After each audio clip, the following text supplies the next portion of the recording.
I survived Torpedo Con, but my wallet did not. I got a massive haul to show off to you guys in this video.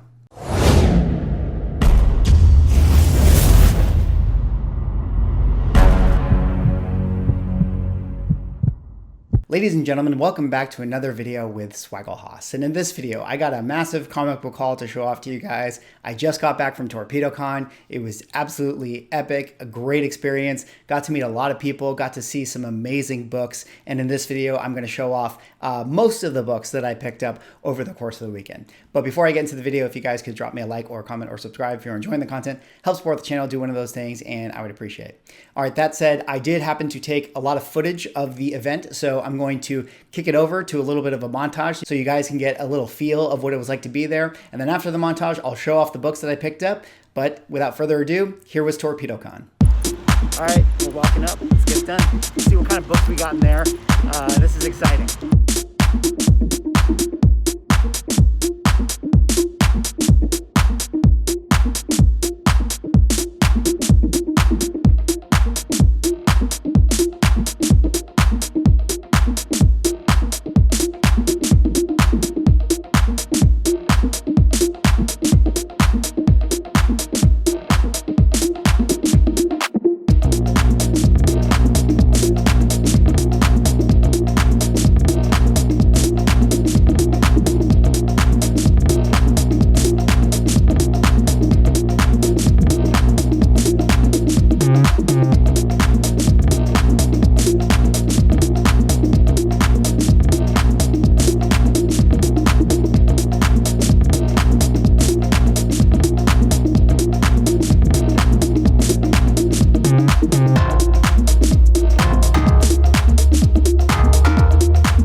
It.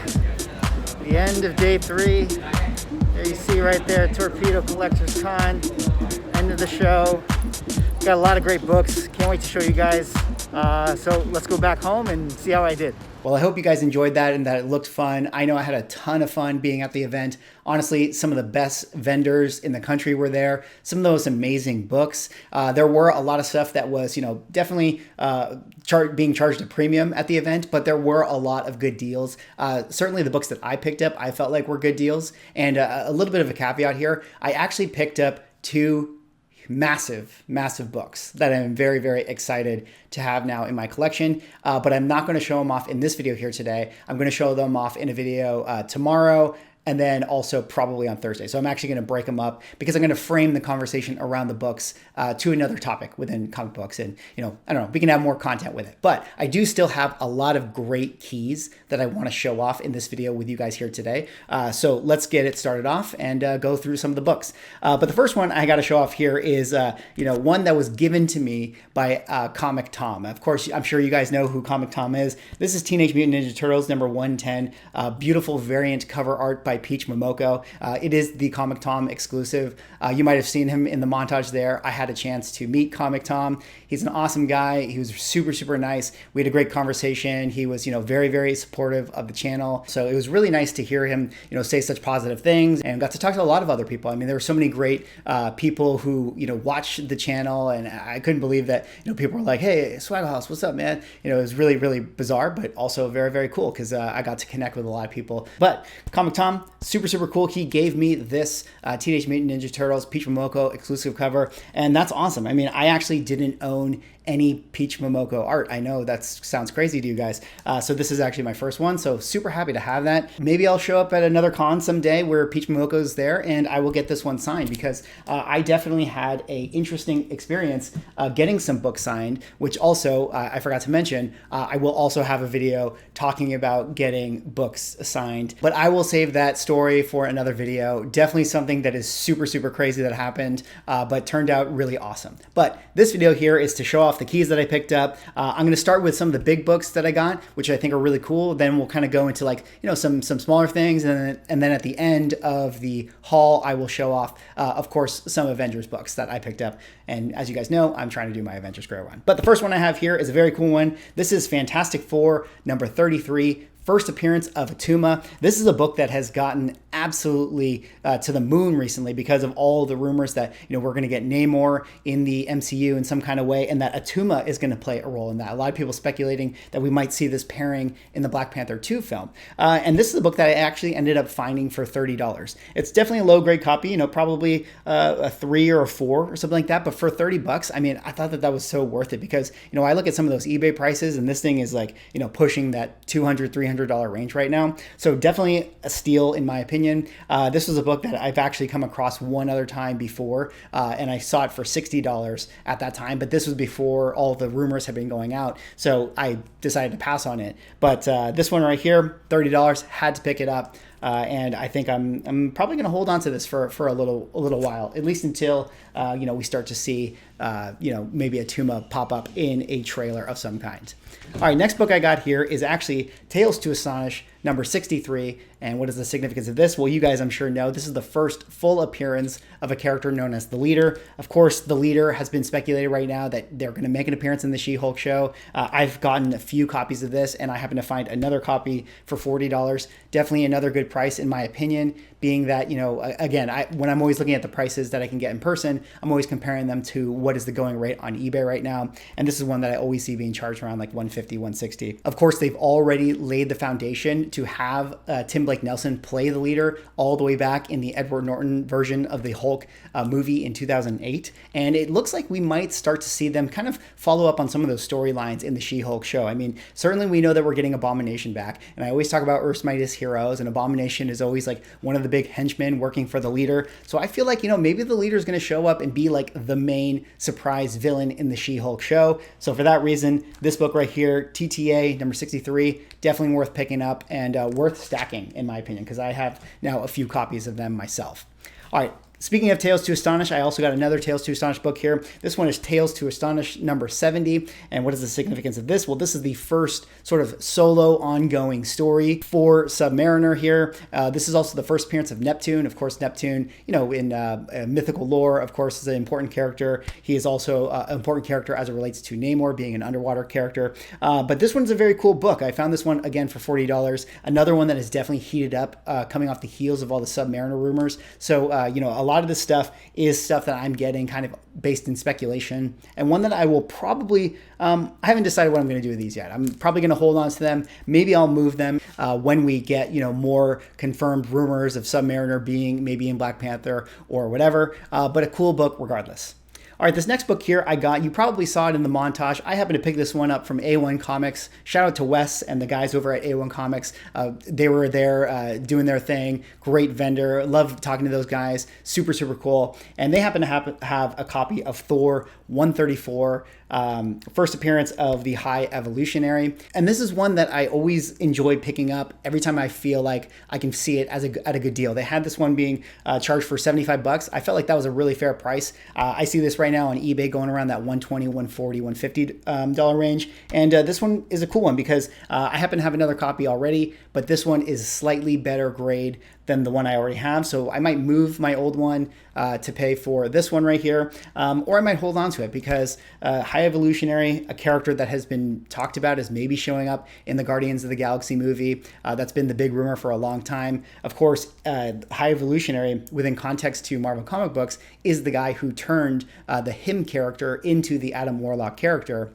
And for that reason, there's a lot of thought that, he might be the main villain of the Guardians of the Galaxy 3 movie. And it was funny because, when I picked up this book, I definitely feel like this is one that's totally undervalued in the market, even as a villain spec book. But it was funny because when I picked this one up, I cashed out with A1, said thanks to Wes and everything like that. And then I happened to look at the booth next to theirs. And then on the wall next to them, there happened to be another book. And I was like looking at it, and the price was pretty decent knowing what it goes for. And I was thinking to myself, if I'm already specking on High Evolutionary, then it goes without being said that I should probably also spec on Adam Warlock. So I ended up picking up Marvel Premiere #1, the first appearance of Adam Warlock, known as Adam Warlock. Of course, this isn't necessarily his first appearance. This is his first appearance of the version we know to be Adam Warlock. Now, his first appearance, of course, is in Thor 165, which is the first full appearance of the character known as him. Him would go on to be recreated by the High Evolutionary and turn into the Adam Warlock character. This one is a pretty, lowerish grade copy, probably a VG. I was able to talk the guy down to $68 with this one. So I got this one at a pretty good deal overall because, again, always checking the eBay prices. Here's one of the interesting things about this book right here is that if we're going to get Warlock in the MCU, and in fact that they do decide to go with the High Evolutionary storyline version of the Adam Warlock character, that storyline takes place in this book right here. And for that reason, even though, his first full appearance might be the him version of the character, or you can make the argument that, maybe you wanted to say that one of those Cocoon books are the ones that are, the most important. I kind of feel like if they take the storyline from this particular book, this is going to be the one that really pops off in the market. And currently, this is one that has been absolutely plummeting. I mean, there are not many comic books in the comic book market that have actually been, going down as far as their value overall, especially since we're living in this kind of bull market right now. But this one comic book has really, really plummeted overall because I think when James Gunn was, kind of kicked off Guardians of the Galaxy 3 for a while, everyone was selling those Warlock keys thinking that, he wasn't going to make an appearance. So this is one that I think is really cool. I love this cover. Even though it's a Bronze Age book, I don't love Bronze Age books, but this one, I felt like I had to get it. If I'm specking on High Evolutionary, I better get my hands on this book as well. So I got the two together, and I'm very, very happy that I did. All right, the next book I got right here is actually pretty cool. This is, one of those cover buys that I feel like is always going to have value simply because it is just so classic. And this one right here is Fantastic Four, number 112. Just that classic cover of Hulk battling Thing, the all black cover. And what do you guys say about this? I found this one for $35. Great price in my opinion. And it feels like, at some point in the MCU, we're going to get this battle. We're 100% going to see the Hulk versus the Thing. And when we see that, all of these covers that have them battling it out are going to be, super, super, super hot. And then it was funny because when I found this book, I actually happened to come across this book and I felt like, hey, I got to get them as a pair. And I got Submariner number 8. And what is the significance of this? Well, this is the kind of mirrored cover here of Namor battling the Thing right there. So I thought that this was cool. I got this one for $20.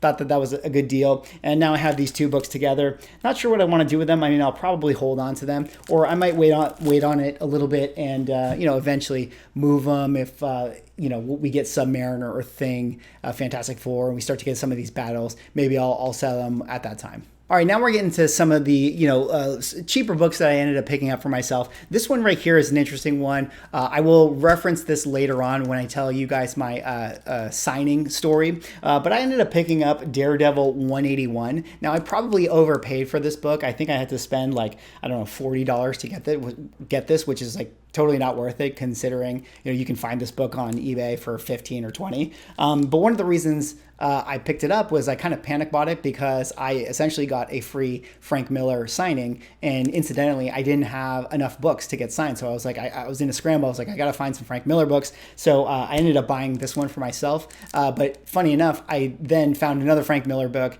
that I preferred to get signed instead. So I didn't end up getting this one signed. So now I just happen to have this classic book right here, Death of Elektra. Great storyline read. One of the most famous storylines in all of Marvel comic books.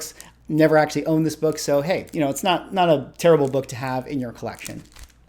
All right, the next book I got here was two books that I had to pick up because I found these for, I think, $3 a pop. These are my own spec books here. I got Thor Annual number 10 and Thor Annual number 11. I happen to talk about these books in a Sleeper Spec Book with Swaggle video that I put out, I think a week ago or so. If you guys want to see why I think these books are cool, definitely hop over to that video. I will put a link in the description. So we won't waste time talking about them here, but again, I found them for really good deals, so I thought I had to pick it up. This one here is a pretty cool one. This is a dollar bin find. I got Hawkeye number 1, first titled series for Hawkeye, even though it is a limited series. This one is written by Mark Gruenwald, by the way, so that's pretty cool. And again, a dollar bin find, great pickup, especially when we get, the Hawkeye show. And we start to get closer to that. Everything Hawkeye is going to get super, super hot. And I think that that'll be a book that definitely sells pretty well. All right, next book I was able to pick up is this one right here, Avengers number 162. I got it for $5. This is the first appearance of a character known as Jocasta, who is sort of like a robot android character. She looks kind of similar to Ultron, but she's played a big role in Marvel comic books for a very long time. There's been a lot of speculation that she might show up in the MCU in some kind of way. I didn't actually own this book, so I figured, hey, why not grab it? $5, why not? I think that, that book is something that goes on eBay for like 15 to 20. So definitely excited that I was able to pick that up. All right, the next book I got here was actually one that was given to me by someone who is, a fan of the channel. I believe his name was Michael. He came up to me and we had a great conversation. And we were talking about Werewolf by Night because I had just done that Werewolf by Night video. And he was like, oh, one other Werewolf by Night book you should look out for is number 13 and number 14. That's the first appearance of a character known as Topaz and the second appearance of that character. And he was telling me that, Topaz is a sorceress. It's got connections to the Darkhold, could be a good pickup. And then later on in the show, he actually went up to me and was like, hey, I happen to get this copy. This is the second appearance of Topaz. I want to give it to you just to support. And it was so generous of him. Super, super nice. So thank you, Michael. I really, really appreciate this. But this right here is the second appearance of Topaz, a sorceress. She's got connections to the Darkhold. She's in this, monster universe. Issue number 13 is her first appearance. If you guys want to kind of take a look at that, check that one out. But one that I'm definitely going to read this and kind of learn about that sorceress character. Incidentally, I did do some Googling, and there is a character in the Marvel Cinematic Universe that was in the Thor Ragnarok film. She was the bodyguard of the Grand Master. Her character's name was actually Topaz, but I think that isn't the same character. I think that is just sort of a coincidence. But definitely one to keep an eye on. I think it's pretty interesting. All right, the next one here is very interesting. You guys ready for this? This is Spider-Woman number 44. And what is the significance of this? Well, this is actually the first cover appearance of Chthon. That hand right there that's holding Spider-Woman, that is the first time Chthon is on a cover. That is Chthon's hand in this book. And I thought that was very interesting. As I was doing research for the Chthon character in my spec book video, I happened to come across this one right here. And this is one that, it's not on Key Collector. It's not talked about. It's not notated in any kind of way that it's a key. But as far as I could tell, when I was doing my research on Chthon and going through all of his appearances and going through Marvel Unlimited to see that, this is the first time he is on the cover, this hand right here. This one was being sold for $2, so I figured, hey, I'm definitely picking this up for $2. Why not? Who knows? You never really know with this type of stuff. Another book here I happen to get is that I actually sold my copies of this one a long time ago. But recently there's been talks that Jim Lee is going to bring the Wildcats back into the DC universe. So I was like, hey, I better get a copy of the first appearance of Wildcats number 1. Happened to find this for $2. I figured, hey, I definitely should pick this up. All right, and now we're down to 4 books left here. I was able to pick up 4 Avengers keys for my Grail run. So the first one I want to show off is Avengers number 28. What is the significance of this? Well, this is actually the first appearance of the Collector. The Collector, of course, is played by Benicio del Toro in the MCU. I feel like we're not done with the Collector. I think we're going to get more Collector, probably with the Grandmaster. Kevin Feige has mentioned that he wants to see those two together because in Marvel canon, they're actually brothers to each other. Usually it sells around 50. Found this one for 30, so this was the one I finally pulled the trigger on, and very, very happy to have it. Next up here, we have a very cool one. This is Avengers number 55, and what is the significance of this? This is the first full appearance of Ultron. Now, this is a book, I got this for $50. He was able to take down that price for me a little bit, and this is one that I think is so interesting. It is so undervalued. I mean, Ultron is a character, of course, we got in Age of Ultron, before, I think, The problem with that is that, that was 2015. That was before this whole like Marvel spec market boom. And now that we know Ultron is dead or whatever, this is a book that has really, really cooled off. This is probably one of those books that, is not hot simply because everyone thinks that, we're never going to get Ultron again. But Ultron is a significant character. He's one of the most famous bad guys in all of Marvel comic books, especially to the Avengers. When I look at, FMVs of, high grade versions of this book, even though it's a book that came out in 1967, it is significantly underpriced compared to other villain first appearance books within the same era, within the same ilk as Ultron. So I think that this is a very good value buy overall. I mean, this is something that I probably would have picked up anyways if I wasn't doing an Avengers Grail run. I think Ultron is a great character, and for, to get a first appearance of an A-tier villain like Ultron for $50, I think is a great deal in my opinion. All right, coming down to the second to last book I was able to pick up for myself. I got this one for $20. This is Avengers number 62. First appearance of M'Baku. So this was a very cool one that I was very happy to find for $20. Such a great deal. Pretty nice copy overall. M'Baku, of course, made his appearance in the Black Panther film. He's probably going to, show up in Black Panther 2, and I believe he's been confirmed for the Disney Plus show, whose title I totally forget. It's like something of Wakanda, right? The stories of Wakanda, but he is definitely confirmed to be in that show. Maybe he's going to be the lead of that show. You don't never really know. So this was one of those keys within the Grail run that I was really worried about, getting hot. And so when I found it for $20, bam, swooped it up right away and happy to have my hands on this book. All right. And the last book I have here is a very, very cool one. This is another Avengers book that I was happy to find before it went to the absolute moon. It's already been shooting up, but one I had actually talked about in my last video talking about Avengers Grail Run. And this one right here is Avengers number 11, second appearance of Kang the Conqueror, first time Spider-Man meets the Avengers, first time Spider-Man is in the Avengers title, and just a cool book. I mean, I think for a long time, people didn't realize that this was the second appearance of Kang the Conqueror. And once we got, Immortus Jonathan Majors in the Loki show, this one really, really started to heat up once people realized that this was the second appearance. And so now I was able to find this one for $60 at the show. And, when I check on eBay, I mean, this is a book that is, twice, 3 times the price. This is a really nice copy overall, presents beautifully. The colors are really nice. So I'm really happy I grabbed this one, which is good because I think that this book is going to continue to get hot as we get more Kang, in the MCU properties. There were other Avengers books that, I was looking for, obviously first appearance of Black Knight, first appearance of Vision, but like you would suspect, those books are tremendously marked up right now. I was not able to find a good deal for those ones, but with the Avengers books I was able to pick up, I got some really, really great keys if you ask me. Well, that is all I have for this video. That was my comic book haul. Let me know how you guys think I did. I think I got some really great deals overall. I'm probably going to hold on to a few of these books. Maybe I'm going to move some of the other ones. Stay tuned for my videos tomorrow. I'm going to show off like the 2 huge books that I was able to pick up for myself. Very excited about those. And then I'm going to also do a video about a signing story that I had. So a lot of more Torpedo Con videos coming up. Drop me a like, comment, subscribe, and I will see you in the next video.